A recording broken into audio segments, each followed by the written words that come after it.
Zach with Web3 Reviews. Thank you for being with us. Today it is Tuesday, April 29th, and we're going to be talking about the crypto market.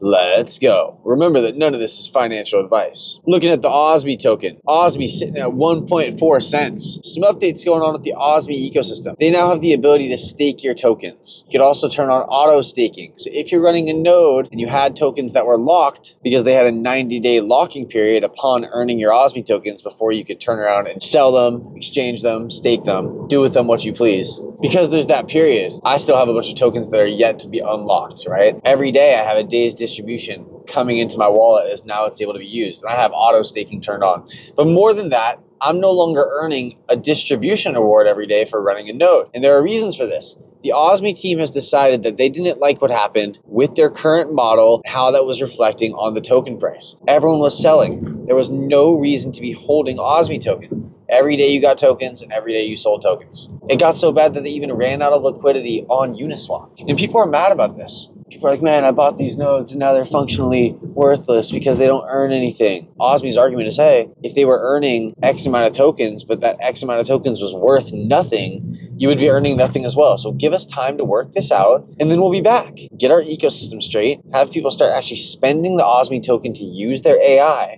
and then they'll be back. Rewards will come back online. This makes sense to me, man. The thing about investing in a crypto project that's young, that's in its first years of life, is there are gonna be changes. There are going to be changes. That's to be expected. All right, look at Bitcoin. How many changes has Bitcoin undergone even to the thought of what it is? Bitcoin was a peer-to-peer transfer of value. Now what is it? Bitcoin is a store of value. Bitcoin needs to be picked up by regulators and financial institutions to be a hedge against inflation. I mean, it just gets changed, man. It gets changed. And Osmi AI, it has a real-world product. They're working on using their real-world product being an AI system to enhance their token, and vice versa. They want the token in the blockchain to enhance reliability and scalability on the AI. To me, it makes sense, man. To me, it makes sense. And the fact that they're already on Gala, they're on Gala and ETH, I think that's good. There's only going to be 1 billion Osmi tokens. And the way they did it was every node that was sold, they took the Osmi that was used to buy that node and they burned it. And it was a true burn. That Osmi is no more. And so there's already less than 1 billion Osmi ever in existence. I'm a believer in the Osmi ecosystem. And yeah, they paused the rewards for node owners,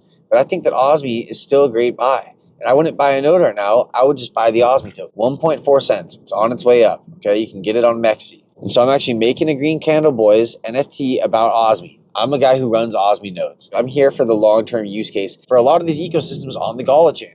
We're talking Metaflora, we're talking Magneto HR, we're talking Tipped Crypto, we're talking Osmi AI, we're talking NFT Harbor. We got a lot of stuff being built on the Galachain, man. All right, and I like these projects. I think that if you go somewhere where people are and you give them as many opportunities as possible to play within that ecosystem in a way that's fun, you give them video games, you give them film, you give them music, you give them cannabis and THC, you give them job perspectives in HR with Magneto HR, you give them the ability to make their own NFTs with Morphsters. It was Tipped Crypto. I interviewed Eduardo from Tipped Crypto. They're going by Morphsters. That's the name of their NFT platform. Metaflora, man. I think these guys are up to huge things, okay? And Osmi AI ties into this. Osmi AI has a chance. When the crypto market turns its attention as a whole back to AI, they're going to see a company that's been building, that's been through some woes, that's gone through some highs and some lows, and that's back in full force. They're doing what needs to be done to get an ecosystem on its feet and running. And I can respect that, man. I really can. I would buy the token right now, not the node, just because the node's not earning. But there's nothing wrong with owning the node. Not earning any tokens right now, and I'm unsure whether they're going to backtrack for these days and say, okay, now we're going to pay you back for these days. And I'm not really concerned, man. I'm not really concerned. Just take a chill pill, all right? And this is the deal with not putting in more than you're okay with sitting on for 5 to 10 years. If you're not chill with just sitting here and waiting it out for 5 to 10 years, then don't play with that amount of money, man. All right, change your perspective before you play, because the deal is that it's going to take you 5 to 10 years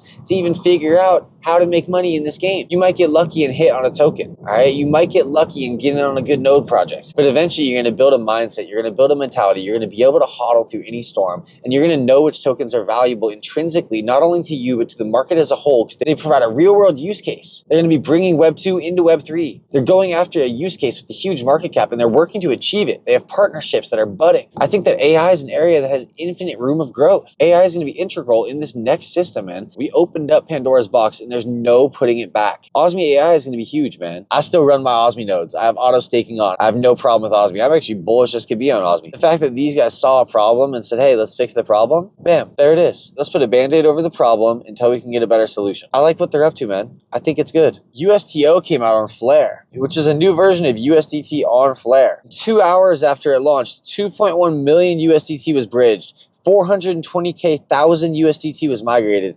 2 million USTO was locked into Kinetic, and 60,000 USTO was pooled onto SparkDex. Stuff's happening on the Flare network. It really is, okay? Stuff's continuing to be built on the Flare network. We know what Flare provides data-wise with their FTSOs. They provide the best data oracles in crypto, and they're going to be opening up the floodgates for DeFi. Through Stargate and through what Flare is doing themselves, they're going to be opening the doors to over 70 plus crypto networks. Bitcoin, Litecoin, DOGE, XRP, to say a few. Stargate has over 70 blockchains that they're going to be opening the gates for. And with this, you're not even going to have to leave that blockchain. There's going to be no cross-bridging. It's going to be all under one roof. Man, I can't tell you how excited I am for this. I've been watching Flare since 2020. Since they told me that there was going to be a 1-for-1 airdrop on XRP based on a snapshot in December of 2020, I've been hearing about Flare. Flare is actually the blockchain that introduced me to the Galachain. And back then it was just Gala ETH, and they had nodes, and there was no music and no film. It was just Gala on Ethereum. Then came Galachain, Gala Film, Gala Music.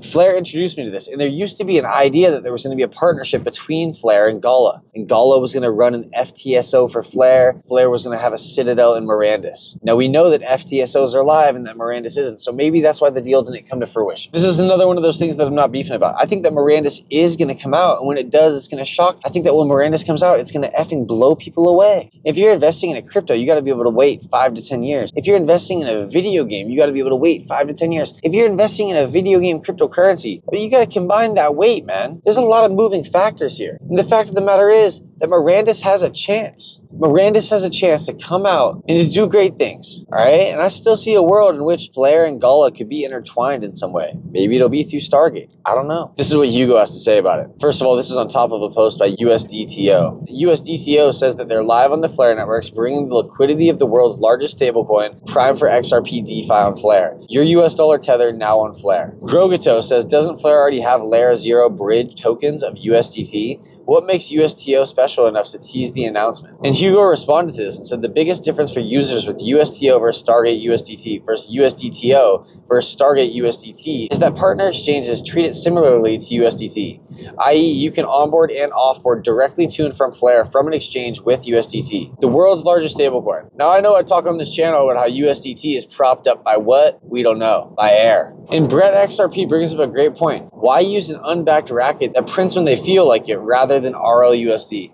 And maybe Hugo knows something we don't, man. Maybe USDT Tether is too big to fail. GEC says, so basically it's almost like Flare is listed on every CEX where Tether is available because you can deposit your USDT directly onto Flare through those exchanges. But once Flare 2.0, F assets, restaking, and AI agents are added, it's going to be absolute dynamite. Get me an AI agent, man. I need one. Just yesterday, we were talking about XRP and Ripple helping replace SWIFT. And here's Brad Garlinghouse, the CEO of Ripple, on Fox Business talking about this. Go ahead and give this a listen. This was posted by Good Morning Crypto. Like Japan, I think, are still unlocking. The market opportunity here is massive. You have trillions of dollars flowing cross-border globally. It's still largely dominated by the SWIFT network, if you will. And that's architecture. That's a technology architecture that was developed 50 years ago. There's an opportunity to modernize. That takes time, particularly when you have a government in the U.S. kind of combating that innovation. But that's changing now. The Trump effect, if you will, is profound. You're seeing that in asset prices, but you're also going to see that in the adoption of these technologies. Well, we're definitely already seeing a change in the domestic interest. The 6 weeks after President Trump was elected, we signed more deals in the United States than we had in the previous 6 months. So these are very innovative technologies. I think they're going to play out over 10, even 20 years in terms of how they integrate and rewire the financial infrastructure of the United States. That's across payments. That's across even the settlement of maybe real estate transactions, securities transactions.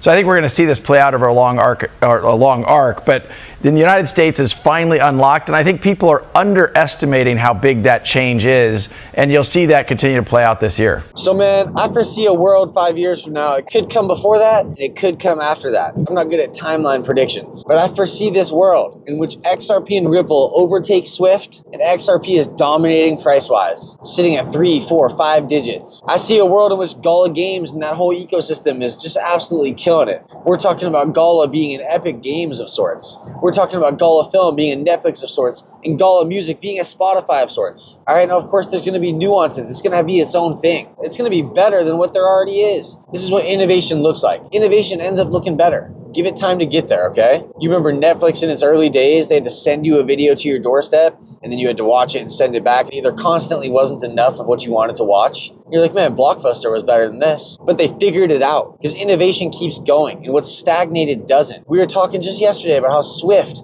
they had 65 years to build a technology that was good. And they fucking dropped the ball, man. They fumbled. They became stagnated with the fact that they were in a position of success. Don't let that be you. I see a world where Flare has opened up the floodgates for DeFi on all these different blockchains. The crypto market's here to stay, man. It is. It's not going anywhere. If you think it is, we can agree to disagree. But I got in an argument about this before, and this was back in 2018 in a business law class. I gave a presentation on cryptocurrency. Somebody raised their hand and said, Bitcoin's going to zero. Look at Bitcoin now. And what I responded to them was, hey, we can agree to disagree, but listen, people thought that Amazon was never going to overtake Barnes & Noble. And what's happened, man? What's happened? Now, shout out to Barnes & Noble. There's actually been a few that have opened in my area. I've been surprised to see it. Like, yo, what? What's the Barnes & Noble doing coming back? I'm pretty sure that third spaces are going downhill with the likes of the high trust society. I joke around that you can tell how high trust the society is based on how many 7-Elevens there are in that country. Dude, in Seattle, we don't have that many 7-Elevens left. It might be that we have like as many as you can count on one hand. That's crazy.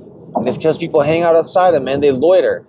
Homeless people hang out there and they fucking do whatever the hell homeless people do. Drugs, ask you for money, go into the store and steal. People are closing 7-Elevens. But if you go to a Japan, 7-Eleven is incredible. You'll eat food at a Japanese 7-Eleven that you would never eat at an American gas station, not in a million years. What's there to be said about that? I don't know. Whenever I see a 7-Eleven, I know I'm in a good part of town, okay? And that's a pretty low bar to set right there. When you see a 7-Eleven, holy shit, dude.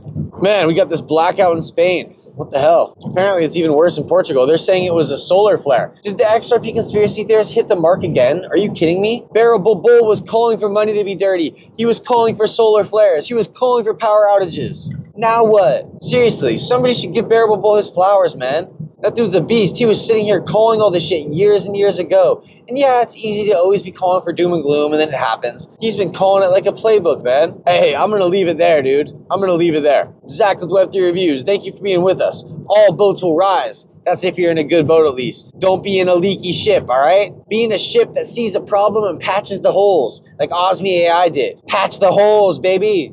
Until next time.